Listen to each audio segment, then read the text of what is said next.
Hello, everybody, and welcome to Hello. the first LaMesma virtual tasting. I'm Paola, Francesca, hi, Anna, hi. So we're three sisters, and we run a winery in the heart of Gavi. We're very lucky today because we are joined by a dear friend, Alessandra Fedi. Alessandra, Hello, everybody. she's a teacher from the WSET in London, and she's gonna taste along with us today. So the lineup is the new vintages of our Gavi, and I will ask Francesca to start with the Gavi di Gavi yellow label. Okay. Here I am. Hello, I'm Francesca. I'm the sister in charge of production. So together with a wonderful team, we take care of our vineyards and of our cellar. And the yellow label comes from Monterotondo, the Gavi del Comune di Gavi. So the vineyards are on hillside with the slopes facing south and southeast. The soil is white and poor soil with limestone, and in some area they also richer in clay. And well, here's our classical Gavi. Francesca, hello. Hello, I'm so excited to be sharing this tasting with you today into the fabulous Gavi in Piedmont. Look over there in the northern part of Italy. Francesca, I love these labels because I think it represents something for you, for your family. I want the audience to see these beautiful roses, yellow roses. They are 4 exactly, 3 little and 1 big. Can you tell us why? So the big rose is for our mom. She had the ideas of having the vineyards in Monterotondo. She loves wine, and she really wanted to have vineyards in near our country house. And the other 3 roses are the 3 sisters. And the rose, because our surname is Rosina, meaning little rose. And the yellow, because we only produce Gavi, we focus on Gavi. And so that's why yellow or white. But you know why? You know what, Francesca? I think there is a link between this rose and your wine as well, because when you smell it, it is really flowery. It has this beautiful scent of flowers, let's say white flowers, also a delicate rose. Am I correct? Yes. Your wine is of a pale lemon color, very bright. I love it. And the nose is very delicate, also with some citrusy notes. And what I like it of this wine is the refreshing and vibrant acidity. It has a really crisp acidity. The palate is so clean and it leaves the mouth completely clean with the citrusy notes on it. Do you agree with this, Francesca, with your wine? Yes, I agree with you. It's floral, it's citrus, fruit, and also a hint of whetstones.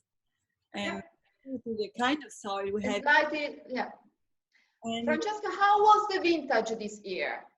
2019. How was the vintage? Was it warm? Yes, it was a warm winter, a mild winter. Then wet. Then we had a very, very hot June, but fortunately then the temperatures lowered a little bit. And then we had a wonderful September with the warm days where the sugar could increase in the grapes, and then very cold nights, and that was perfect for the aroma. The alcohol is perfectly balanced in the wine with the refreshing acidity. Yeah. And when did you harvest exactly? At the end of September. So okay, great. Like the average anyway. The average, yes, yes. Fantastic. I like this wine. It always emotions me because it really stands out for a true Gavi with this refreshing acidity, clean palate, and it's very elegant. Congratulations. Then, Paola. Hello, I'm back. So I'm gonna tell you something about our second wine in the lineup today. And It's going to be another Gavi del Comune di Gavi from Monterocondo. Again, it's limestone soil, and one is called Indi. Well, Indi, Paola, what does it mean? Well, Indi stands for indigenous. Okay. It's indigenous, yeah. indigenous because it's a spontaneous fermentation from indigenous yeasts.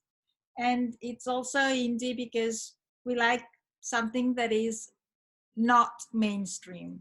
So it's a bit off track.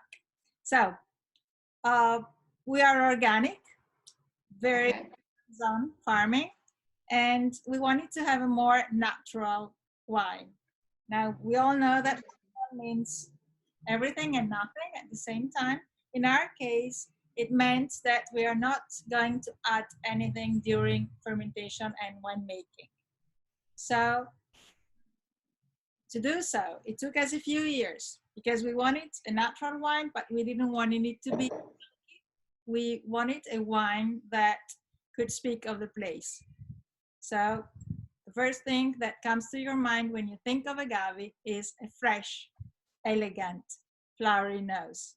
And by doing a whole skin maceration, we were losing it in favor of a sort of a richer mouthfeel. We were not happy.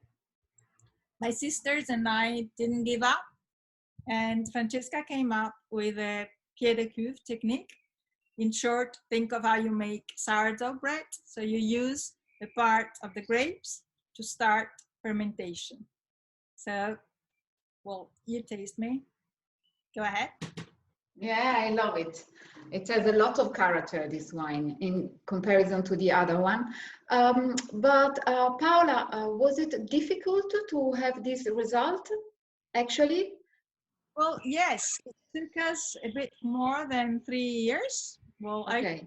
Vintages, because in winemaking, because you adjusted it, yeah. But now it's quite reliable for this wine for you, because the yeast is reliable. The lees are reliable now. You are gonna have the same product. It is in different vintages. Yeah, you're very lucky. I like it very much. It's much more intense than the other one. I completely agree with you because the nose is elegant. It has the aromatic of a Cortese grape, but what is fantastic here is the texture of the wine, because it is mouth coating the wine in the mouth. It's really more soft. It has a broader palate, and it has like a sort of lanolin feel. Okay, it goes very round, and a better, longer aftertaste, that's for sure. But it's clean, elegant, and refreshing. Congratulations, because I know it's not an easy wine to make, this wine. Congratulations. Thank you so much. Do you agree with this, with my tasting note? Yeah, it has this, I have more like a riper style of fruit in the nose, and also in the palate, like it's more like a white peach, more like an apricot in comparison to the other. So it's fantastic, and I love the texture. Congratulations. Thank you so much. So we run 60 acres under vine, and we are really devoted to Cortese grape because we only grow one single varietal, and that varietal is Cortese. And we're very proud to be making the third wine in our lineup today. Paola, sorry if I interrupt you. You should be lucky, because now with the trend for drinking more white wines with refreshing acidity, kept to let's say an average alcohol between 12 and 13, I mean, Gavi suits perfectly. Do you agree with this? I mean, you are very lucky to be producing Gavi from Cortese grapes, because I think you are meeting the request of the market in this moment. Well, Mother Nature is helping us. That's yeah. Good. So I'm gonna ask Anna to talk something about our Gavi Spumante Metodo Classico. Hi, so today we are. Wow! Look at this. I had to open it before. Cheers, guys. So we are having a preview on our Gavi Spumante Metodo Classico, millesime 2014. Sorry, this is my dog barking. Okay, and Paola, 2014. Oh my gosh. 2014. Well, let's go 2014 just for a quick reminder of the weather conditions. We have a very warm and mild winter and spring, but then during summer we have a lot of thunderstorms that kept us really busy in the vineyards. But in September, imagine. Because we had a very beautiful and sunny September. So this wine is 2014, but you usually prepare the base wine in the spring following the vintage, and then you keep the wine for 60 months on lees. Yes, 5 years. Yes. So it has just been disgorged. Yes, it was disgorged in February, just before the lockdown. Very lucky, girls. Very lucky before the lockdown. Yes, yeah. It is. I love this wine. It stands out for what it is because the autolytic side of it, it's kept to a very not restrained, very minimum. So the biscuity is not overpowering the wine. The refreshing acidity is standing out. I love it because it's very delicate. The palate is completely very delicate. Is this what you want? Yes, it is. I think that it is very well balanced, and it comes from a vineyard close to the cellar, and it is the first one to be harvested because we want higher. To have that acidity, great. Higher and crisp freshness of the wine. Oh, so now we are almost in summer with beautiful days in Italy now.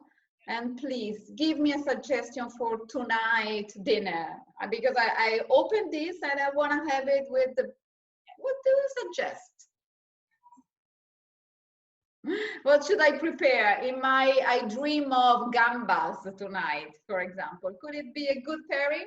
Yes, a perfect pairing. You can start with it as an aperitif, but then please go on through your own meal because it's perfect.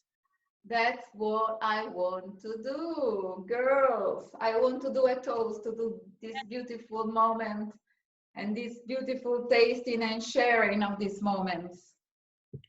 So, yeah, chin chin, in a very Italian way, chin chin. Chin chin. Thanks. Hi, everybody. Thanks for listening. Bye bye. Bye bye.